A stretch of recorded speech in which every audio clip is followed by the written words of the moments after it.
We weren't expecting what the Artemis 2 crew saw on the far side of the moon. For much of human history, the far side of the moon existed more as an idea than a place. Of course, everyone knew it was there.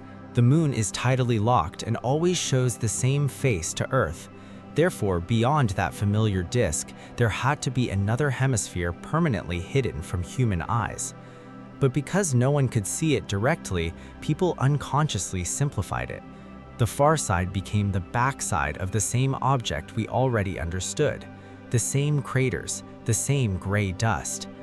Then, in 1959, the Soviet spacecraft Luna 3 photographed the hidden hemisphere for the first time, and the images that returned were strangely unfamiliar.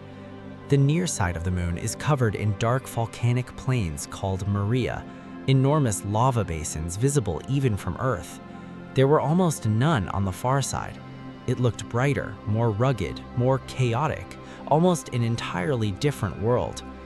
Since then, scientists have been trying to understand why the two halves of the same moon might have evolved so differently. Artemis 2 wasn't sent to directly solve this mystery. Officially, it was a manned test flight around the moon in preparation for future missions. But the simplified picture begins to crumble the moment humans pass behind the moon again. Because when you pass the far side, you can't see Earth at all.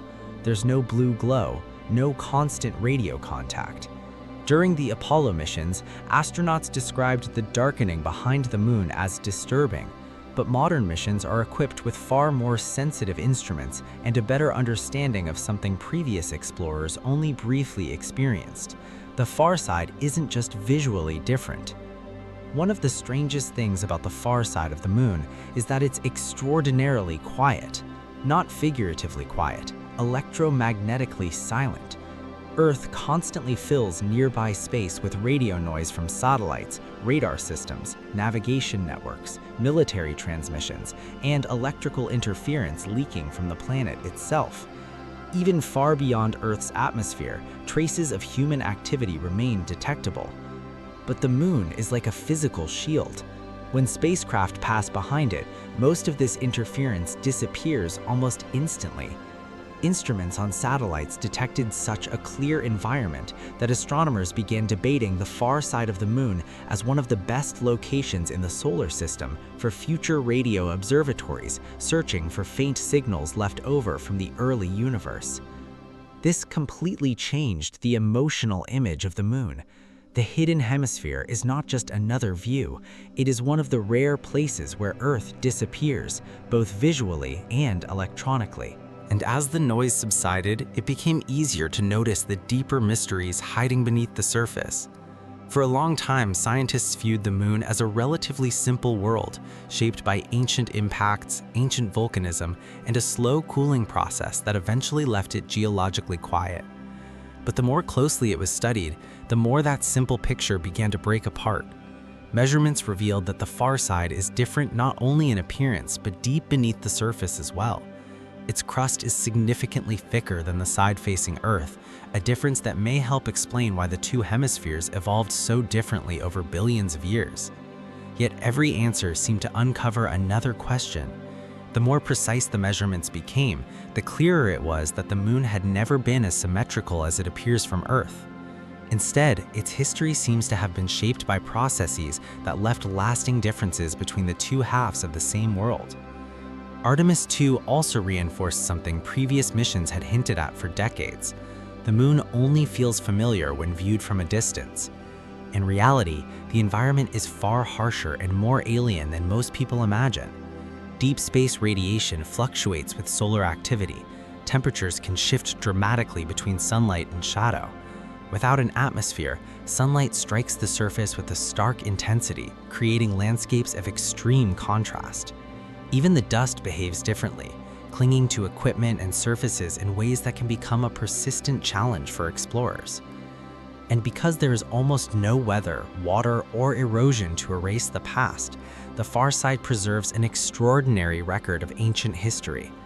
Craters formed billions of years ago remain visible with remarkable clarity, and some landscapes have survived for immense spans of time with very little change. orbital missions have revealed regions that appear almost frozen in time, preserving evidence from some of the earliest eras of solar system history. Crossing behind the moon is therefore more than a journey to another hemisphere. It is a journey into a place where the distant past remains written across the landscape, waiting to be read. But the deeper mystery is that the moon's interior remains a mystery. The far side South Pole Aitken Basin, approximately 2,500 kilometers wide, is one of the largest impact structures in the solar system. An impact large enough to create it should have exposed deep mantle material beneath the crust. Some observations suggest the presence of unusual minerals there, but not in the clear and predictable way scientists might expect. Even after decades of measurements from orbiting instruments, data, and gravity mapping, researchers are still debating how deeply the impact reshaped the moon's interior and whether it contributed to the strange asymmetry between the two hemispheres. Some simulations suggest the impact redistributed heat throughout the moon. Others imply multiple overlapping processes shaping the far side over very long periods of time. The problem isn't that scientists have no explanation. The problem is that each explanation unexpectedly reveals another layer beneath it. This pattern has followed lunar exploration for decades.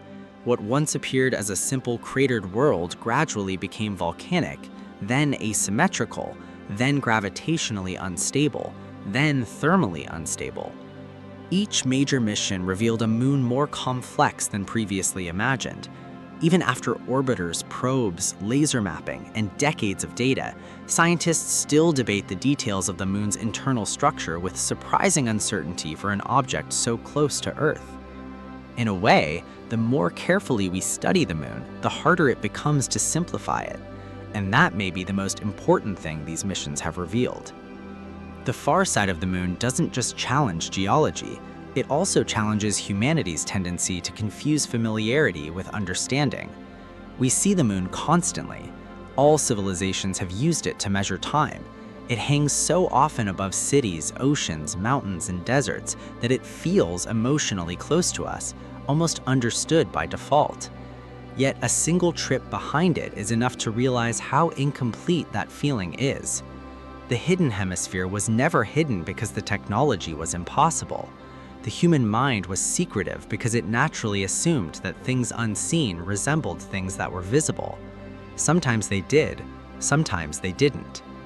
If even something as familiar as the moon can continue to surprise us when we finally measure it correctly, perhaps the universe is full of objects that we think we understand because we have never seen their distant face.